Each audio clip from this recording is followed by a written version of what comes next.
अगर ये 10 मीटर की दूरी पर वस्तु है तो 10 मीटर की दूरी पर प्रतिबिंब बनेगा। सही की गलत? और अगर ये 2 फीट लंबा है, 2 फीट लंबा है तो प्रतिबिंब भी कितना फीट लंबा बनेगा? 2 फीट लंबा बनेगा। ठीक है। अगर ये 10 मीटर की दूरी पर है तो प्रतिबिंब भी 10 मीटर की दूरी पर बनेगा। अगर ये 2 फीट लंबा है तो प्रतिबिंब भी 2 फीट लंबा बनेगा। ये अगर वस्तु है तो ये प्रतिबिंब है। ये वस्तु है और ये क्या है चला? प्रतिबिंब है।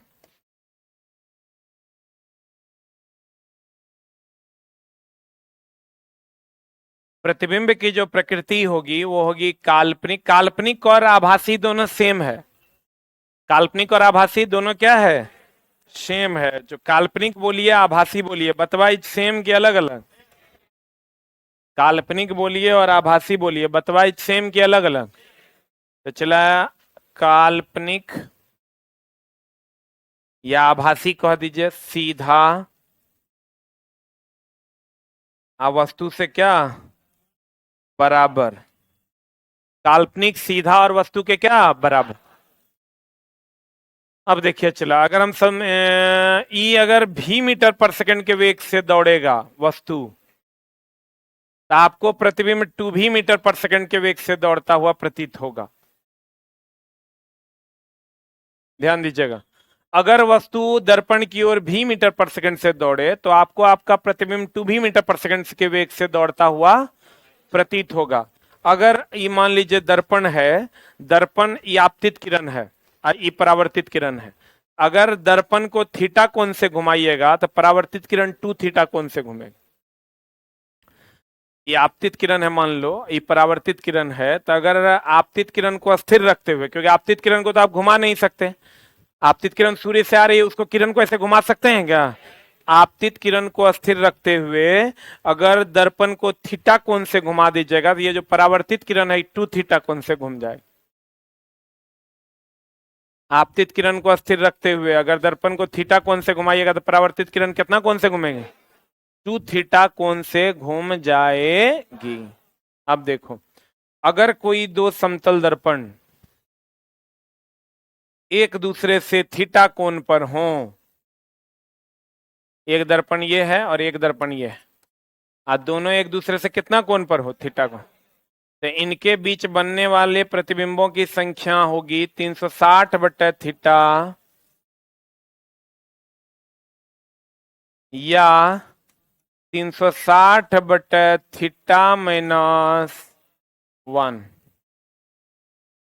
हमने कहा चला जी कि अगर दो समतल दर्पण एक दूसरे से थीटा कोण पर हो तो उनके बीच बने प्रतिबिंबों की संख्या 360 बटे थीटा या 360 बटे थीटा -1 होगी। इसमें से कुछ भी हो सकता है, लेकिन क्या होगा? विषम होगा।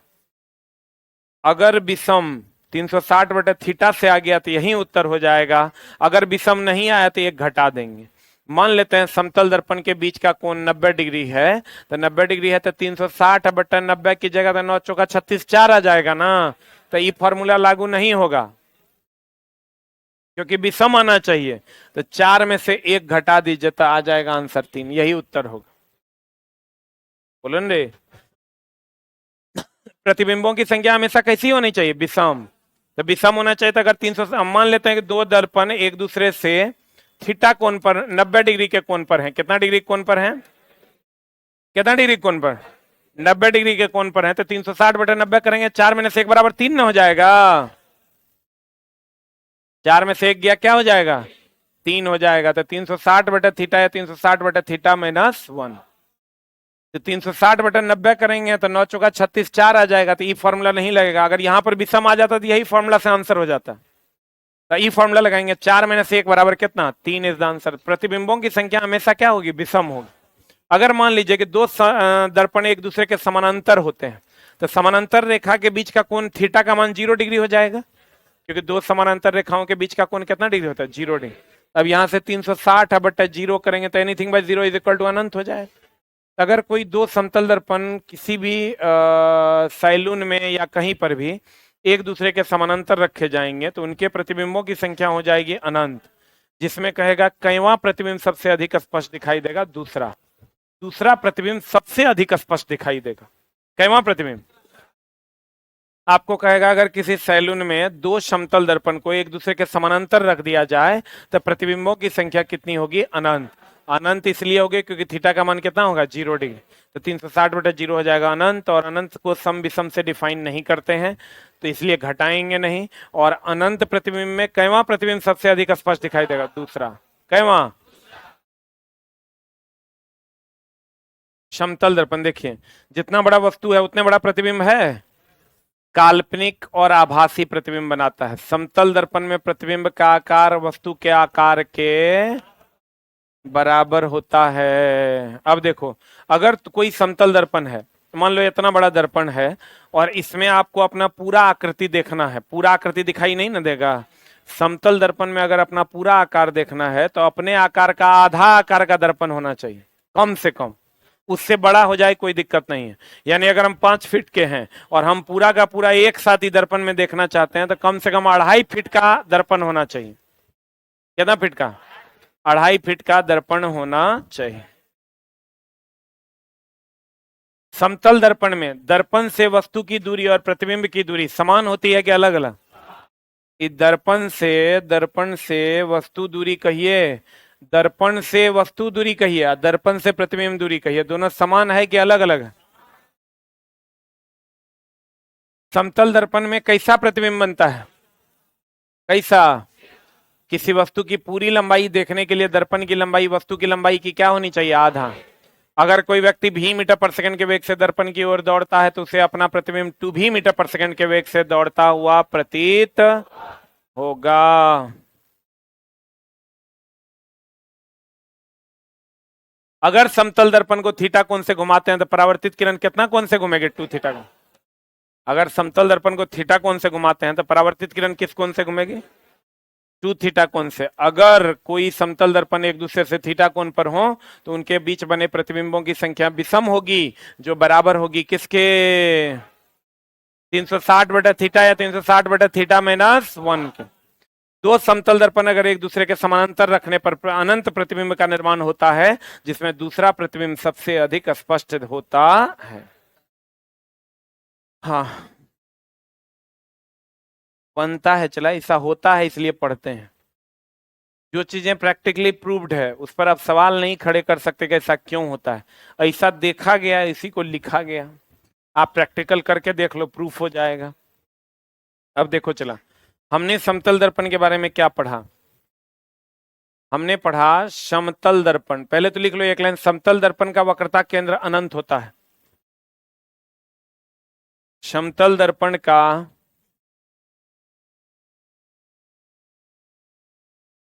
वक्रता केंद्र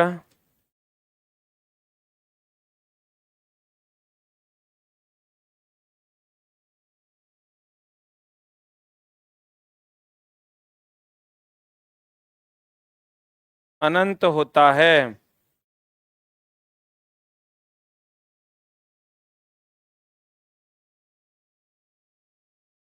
समतल दर्पण का वक्रता केंद्र क्या होता है, अनंत होता है।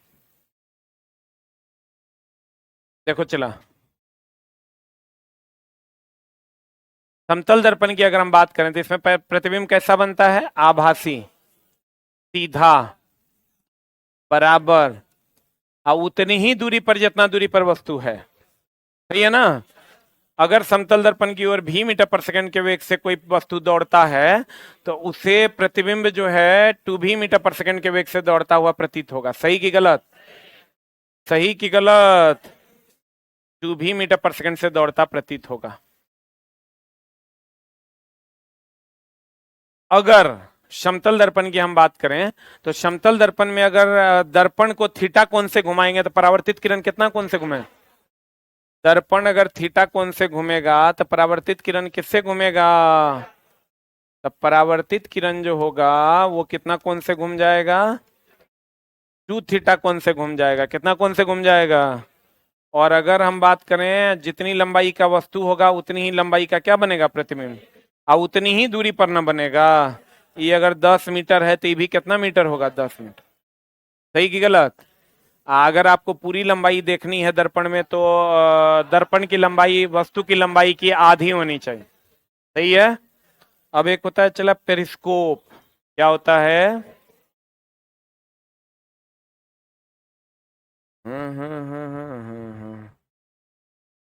देखिए ये पेरिस्कोप क्या होता है, ये पेरिस्कोप है।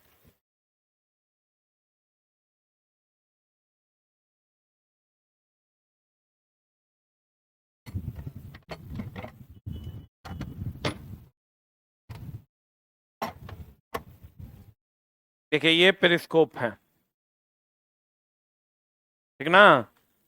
इसमें 2 समतल दर्पण लगे हुए हैं, एक यहां था, अब नहीं है, ठीक ना। तो अगर आप हमको अगर मान लीजिए कहीं हम ये मैदानी भाग है और इसमें हम छुपे हुए हैं, अंदर में ये सतह है जाने आने का, यहां हम देखेंगे ना सतह पर का चीज हमको दिखाई देगा। इसको हम जैसे ऐसे घुमाएंगे, ये सतह पर की चीजें हमको दिखाई देंगी यहाँ। अब कहिएगा इसका उपयोग क्या है। तो इसका उपयोग ये है चला कि आप कहीं पर समतल मैदानी भाग है, आप कहीं पर एगो इतना बड़ा गड्ढा कर लीजिए, उसमें घुस जाइए और ये पाइप को बाहर निकाल दीजिए। जैसे जैसे आप घुमाइएगा वैसे वैसे चारों तरफ की चीजें आपको दिखाई देंगी, आपको कोई नहीं देख पाएगा। आप तो अंदर छुपे रहिएगा, उसको बंकर कहते हैं। आप अंदर बंकर में छुप जाइए, गड्ढे में छुप जाइए और सतह पर इतने निकाल दीजिए, तो आप सतह पर की एक्टिविटी को देख पाइएगा, लेकिन आपको कोई देख नहीं पाएगा क्योंकि इतने भाग बाहर रहेगा। समुद्र में छुपकर सतह की चीजों को देखना, मान लीजिए ये समुद्र है,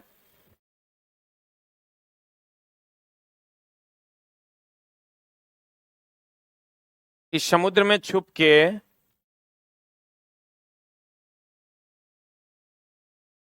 सतह पर की चीजों को देख लेते हैं हम लोग। आप कहिएगा कैसे देख लेते हैं। यहां पर एक समतल दर्पण होता है, यहां पर एक समतल दर्पण होता है और यहां पर एक समतल दर्पण होता है। और ये अगर नाव आ रही है और यहां पर मान लीजिए मनुष्य का आंख है ना, ये जो नाव आ रही है ना, तो इससे आने वाले प्रकाश की किरण इससे टकराएगी, इस पर आएगी और ये आंख पर आएगी, तो सिर्फ इतना ही भाग ऊपर रहेगा। देखिए दर्पण है ना, यहाँ इतना ही भाग ऊपर रहेगा और इस पर सतह पर की एक्टिविटी को आप बहुत आसानी से नीचे देख पाइएगा। आज जब नजदीक आ जाएगा तो निकल जाइए, भुड़भुड़ा दीजिए, बोलो रे। या कहीं पर आप गड्ढा में छुप जाइए, तब इसे देखिए, ठीक है। तो इसमें कितने समतल दर्पण यूज होते हैं, और दोनों समतल दर्पण एक दूसरे से 45 डिग्री के कोण पर होते हैं। कितना के कोण पर, दोनों समतल दर्पण एक दूसरे से 45 डिग्री के कोण पर होते हैं। इसका उपयोग हम लोग करते हैं, सैनिक अधिकतर इसका उपयोग करते हैं, बंकर में छुपकर सतह पर की चीजों को देखने के लिए, समुद्र के अंदर छुपकर सतह पर की चीजों को देखने के लिए हम लोग इसका उपयोग करते हैं। और इसका नाम है चला पेरिस्कोप। क्या नाम है। आपको कहेगा पेरिस्कोप में कितने समतल दर्पण यूज होते हैं, तो कितना डिग्री के कोण पर होते हैं, कितना। इसका उपयोग क्या है, समुद्र के अंदर छुपकर सतह की चीजों को देखना, बंकर में छुपकर सतह की चीजों को देखना, यही ना इसका उपयोग है। एक होता ही तो पेरिस्कोप हो गया चला, एक होता कैलिडोस्कोप, बहुरूपदर्शी, बहुरंगदर्शी। कभी आप बचपन में मेला गए हैं, मेला में इसे करके ऐसे ऐसे घुमाता था, अलग अलग रंग दिखाई देता था, उसी को कैलिडोस्कोप कहते हैं। उसमें भी समतले दर्पण होता है, समतल दर्पण की सहायता से अनेकों रंग दिखाए जाते हैं। किसमें, कैलिडोस्कोप में। समतल दर्पण का उपयोग कहां पर किया जाता है, कहां किया जाता है, पेरिस्कोप क्या तथा कैलिडोस्कोप में।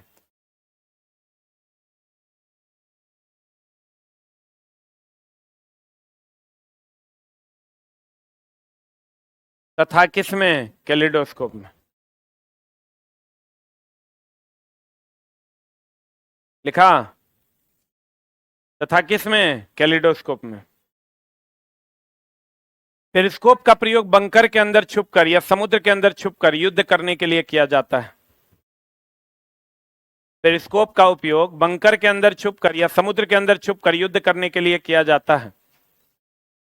एक लाइन लिख लो, कैलिडोस्कोप, कैलिडोस्कोप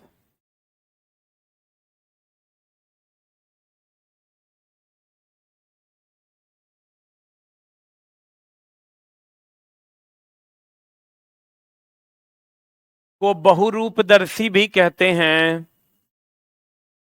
कैलिडोस्कोप को बहुरूपदर्शी भी कहते हैं। इसमें भी समतल दर्पण का उपयोग किया जाता है।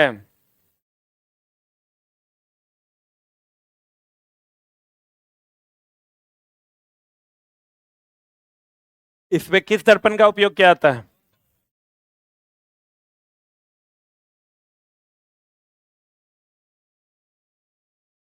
इसमें किस दर्पण का उपयोग किया जाता है? अब एक बात बताइए कि अगला क्वेश्चन है आपका, यदि कोई समतल दर्पण एक दूसरे से 90 डिग्री के कोण पर झुके हों तो प्रतिबिंबों की संख्या क्या होगी? 360/90 की जगह 9 चौका 36 4 हो जाएगा, लेकिन 4 तो होगा नहीं। 4 में से 1 बराबर कितना हो जाएगा? 3। ये तो सवाल बना हुआ है। अगर कोई व्यक्ति किसी समतल दर्पण से 25 सेंटीमीटर की दूरी पर है और वह दर्पण की ओर 10 सेंटीमीटर जाता है तो प्रतिबिंब के प्रारंभिक स्थिति और वस्तु की अंतिम स्थिति के बीच का कोण क्या होगा? देखिए, पहले ये कितना दूरी पर है? 25 पर ना, तब 25 पर प्रतिबिंब भी बनेगा। तब प्रारंभिक वस्तु की स्थिति ये है, अंतिम प्रारंभिक प्रतिबिंब की स्थिति ये है। अब ये 15 मीटर 10 मीटर खिसक रहा है, तो प्रतिबिंब भी तो 10 मीटर खिसकेगा। नहीं समझे? एक सवाल लिखिएगा, अगर कोई व्यक्ति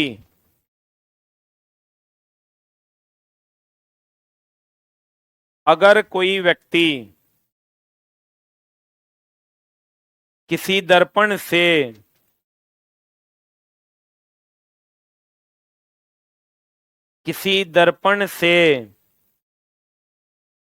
40 सेंटीमीटर की दूरी पर स्थित है,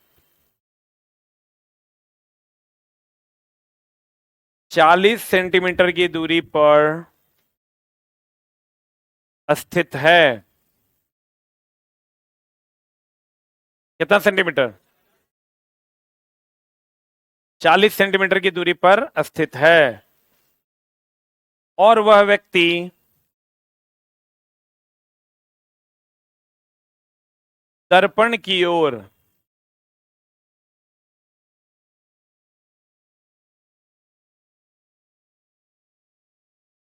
15 सेंटीमीटर खिसकता है।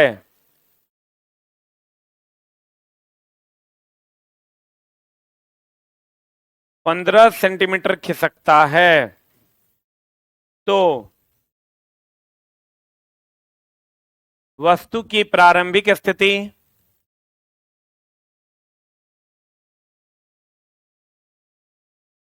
और प्रतिबिंब की अंतिम स्थिति के बीच का कोण क्या होगा?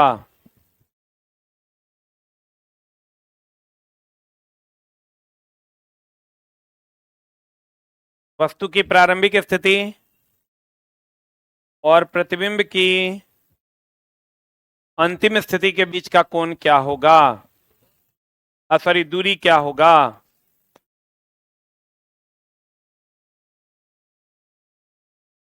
यही ना क्वेश्चन है। अब देखिए चला, इसका सॉल्यूशन क्या है।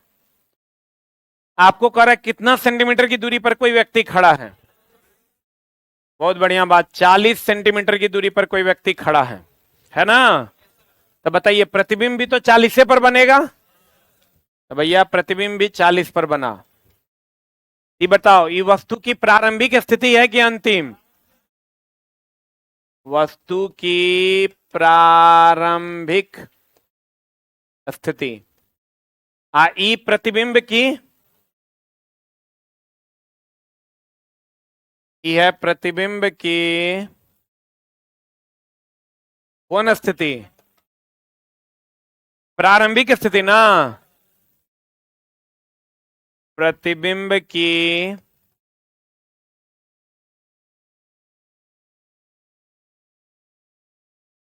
प्रारंभिक स्थिति। बोलो हाँ या ना। ये वस्तु की प्रारंभिक स्थिति है, ये प्रतिबिंब की प्रारंभिक स्थिति है। अब अगर इसको 15 सेंटीमीटर घसका देते हैं, कितना घसका रहे हैं? चलो 15 सेंटीमीटर खिसका देते हैं, तो ये 15 सेंटीमीटर खिसकेगा, तो ये भी तो 15 सेंटीमीटर खिसकेगा। ये चला वस्तु की अंतिम स्थिति हो गया।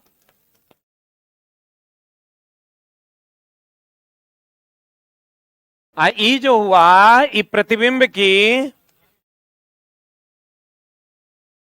अंतिम स्थिति हो गया। बोलो हाँ या ना। ई 15 हुआ, ई 15 हुआ तो ई 25 होगा, ई 15 हुआ तो कितना होगा? 25। अब हमको ये बताइए, क्या क्या किसके किसके बीच का दूरी कह रहा है?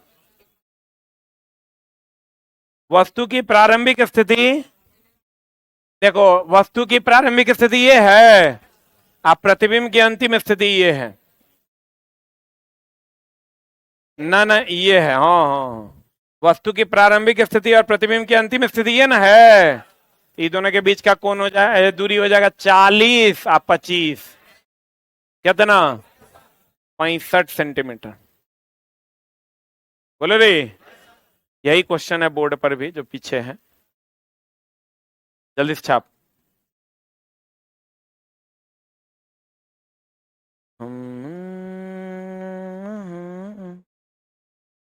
बात करके दिन रात।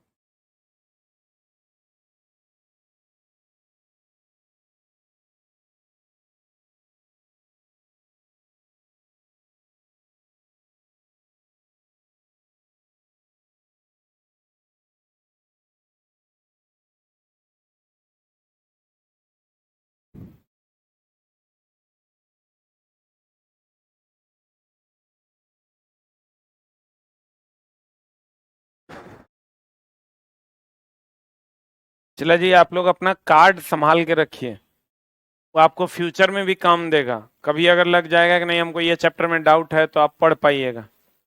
अपना कार्ड इधर उधर ना करें। जब जो भी एक बैच में आपका एडमिशन है, अगर आपका कोई चीज छूट जाएगा तो आपको अलाउ मिल जाएगा। आप पता चला अभी ये कार्ड किसी और का रहता है, आता कोई और है, वहां पकड़े जाने पर फट जाएगा उसका कार्ड, फिर आपको फ्यूचर में उसका लाभ नहीं मिल पाएगा। फिर जब आपको लाभ लेना होगा तो फिर हम आपको पहचानेंगे नहीं। मामला हम कैसे पहचानेंगे कि आपने हमारे बैच में एडमिशन लिया था? तो आप कार्ड को बचा के रखिए, ताकि फ्यूचर में भी कोई चैप्टर में दिक्कत हो जाए या कोनो बैच हम स्टार्ट करें वैसा, तो आप आके कहिएगा कि सर हम फाउंडेशन पढ़े हैं, तो ऑटोमेटिक उसमें आपको डिस्काउंट मिल जाता है। तो इसलिए अपने कार्ड को अपने पास संभाल के रखिए, जब तक आपको जॉब नहीं लगेगा तब तक वो काम देगा।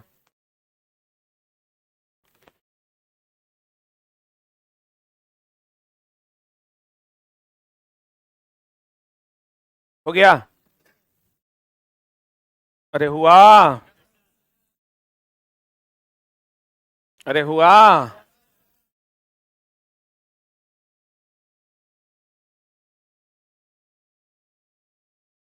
ये क्वेश्चन भी वही है, ठीक है, इसको आप अपने घर पे बनाइएगा। अब है गोलीय दर्पण। कौन दर्पण चला?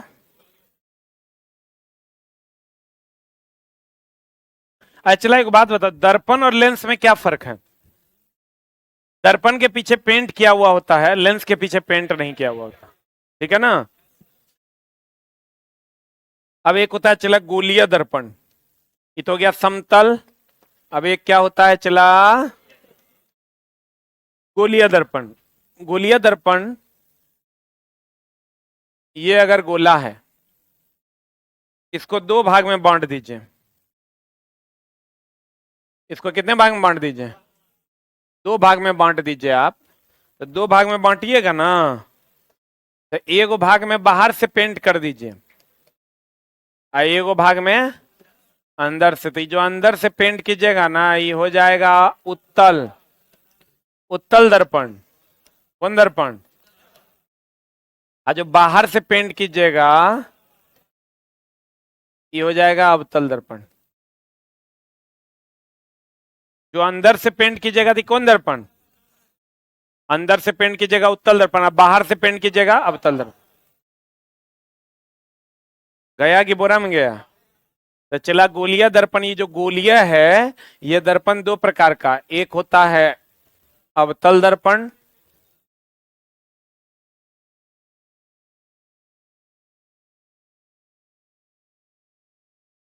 एक होता है चला अवतल दर्पण, और एक होता है चला उत्तल दर्पण।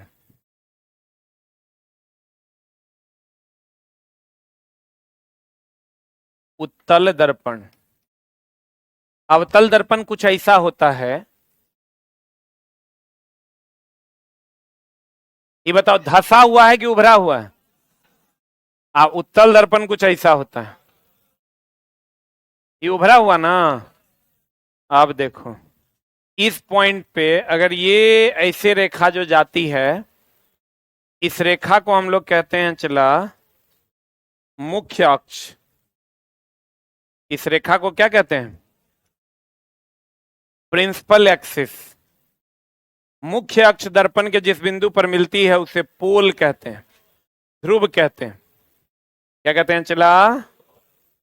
पोल या ध्रुव कहते हैं। इस पॉइंट को क्या कहते हैं? पी फॉर पोल।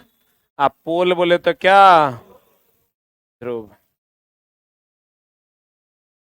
और इस लाइन को कौन अक्ष कहते हैं चला? मुख्य अक्ष।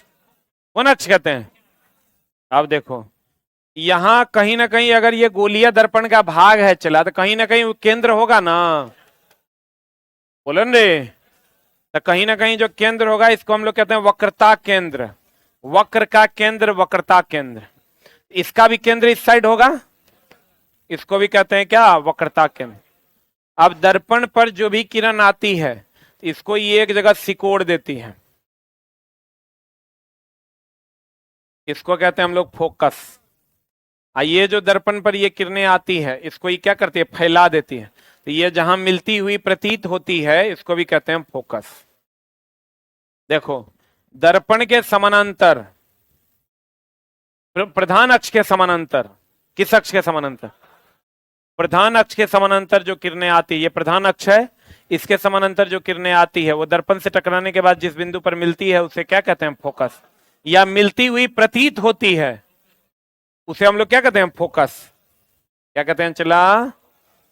अब एक बात बताओ, ई जो है कन्वर्ज कर रहा है कि डाइवर्ज कर रहा है? कन्वर्ज करना मतलब एक जगह केंद्रित करना, डाइवर्ज करना मतलब फैला देना। ई कन्वर्ज कर रहा है और ये क्या कर रहा है? डाइवर्ज। ये ऐसे फैलान रहा है, तो इसलिए इसको हम डाइवर्जिंग मिरर भी कहते हैं।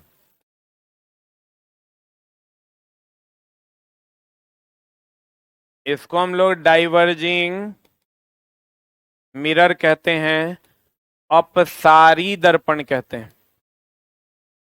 कौन दर्पण कहते हैं? इसको हम लोग चला कन्वर्जिंग मिरर कहते हैं।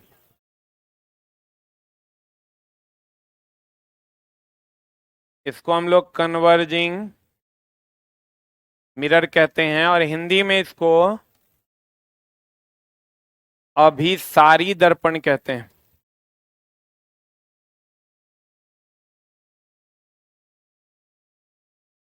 कौन दर्पण?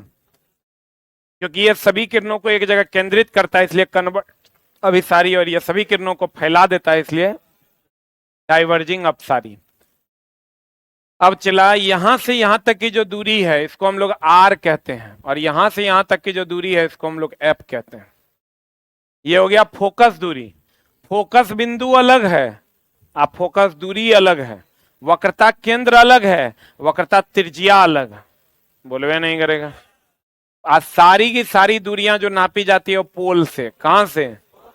पोल से, या तो इधर है या तो इधर। तो अब ये दोनों में रिलेशन एक होता है एफ बराबर आर बाई टू। क्या रिलेशन होता है? ये जो एफ होता है वो आर का आधा होता है, ये आर जितना है ना इसका आधा कर दोगे तो क्या निकल जाएगा, एफ। इसीलिए कहते हैं एफ बराबर आर अब बटे 2। बोलो रे। अब चला देखो दर्पण कितने प्रकार के, कौन कौन, अवतल दर्पण और उत्तल दर्पण, यही ना। बाबू नुन्नू शुगा,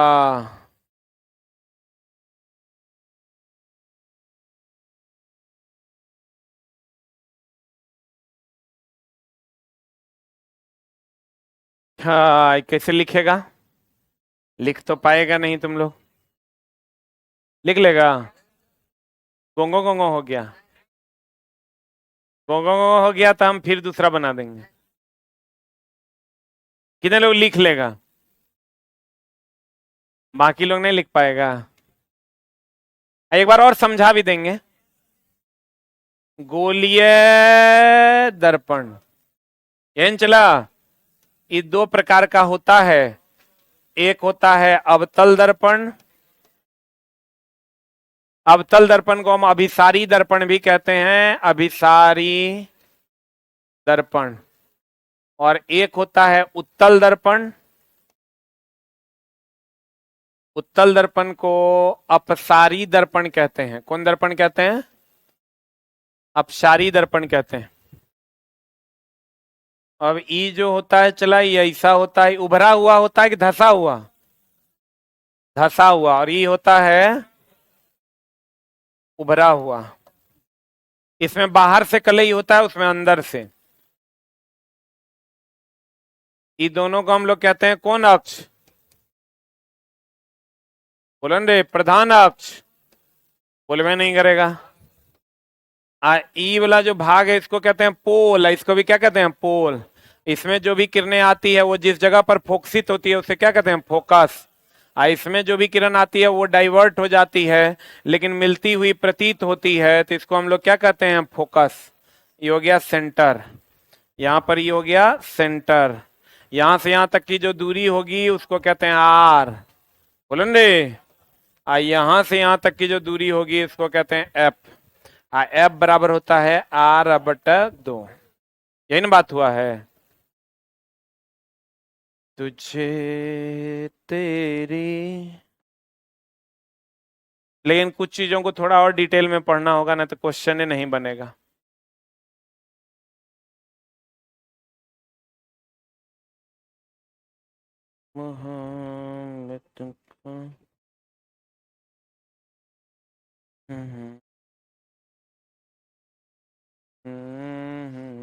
जल्दी लिख, हो गया।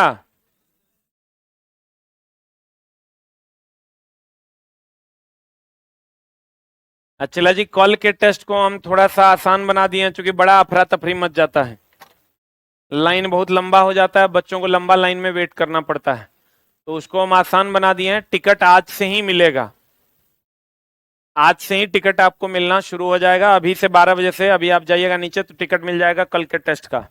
कोई भागा दौड़ी नहीं होगा, बच्चा पता चला भागे दौड़ी में थक जाता है, वो टेस्ट क्या देगा, ई रूम से वो रूम से ई रूम कर रहा है। और दोनों का भी मिल रहा है और सिंगल का भी मिल रहा है,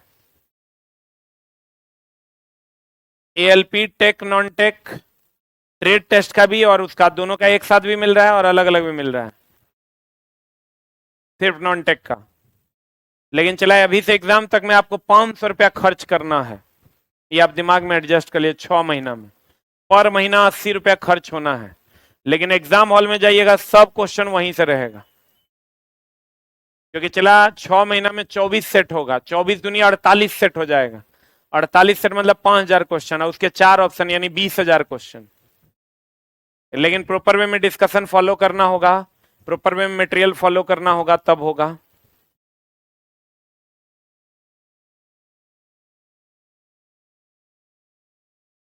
कोई भी बच्चा जो रेलवे का तैयारी करता है वो कल का टेस्ट तो किसी शर्त पे नहीं छोड़ना है, चाहे 10 नंबर आए कि 20 नंबर आए, और उसका डिस्कशन भी प्रॉपरली करना है, दोनों का डिस्कशन भी होता है।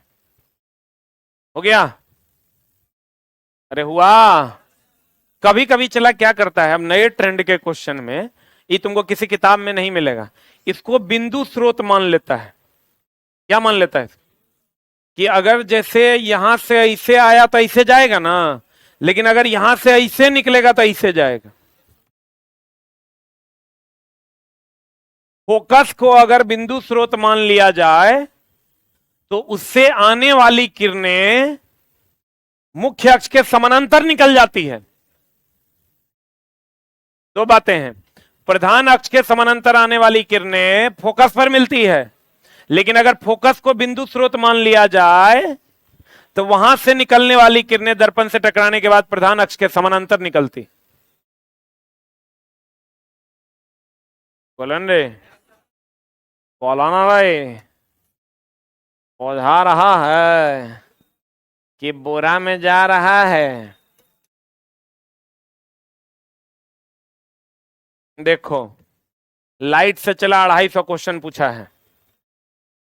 अगर ये इसे आएगा तो फोकस पे आ जाएगा, लेकिन अगर ये फोकसे से निकलेगा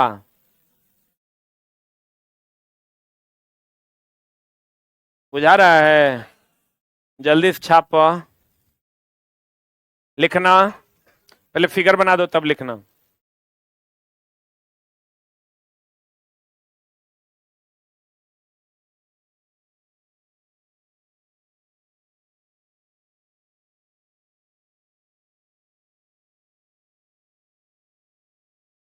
लिखाएं?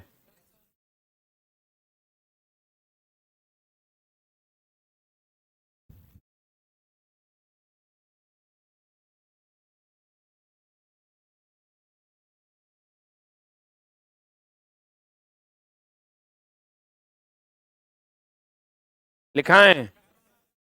लिखना, प्रधान अक्ष के समानांतर आपतित होने वाली किरणें,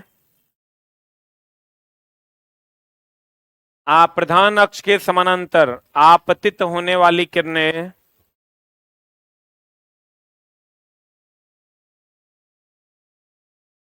फोकस पर मिलती है। प्रधान अक्ष के समानांतर आपतित होने वाली प्रकाश की किरणें फोकस पर मिलती है या मिलती हुई प्रतीत होती है, या मिलती हुई प्रतीत होती है। नेक्स्ट पॉइंट, अगर फोकस को बिंदु स्रोत मान लिया जाए, अगर फोकस को बिंदु स्रोत मान लिया जाए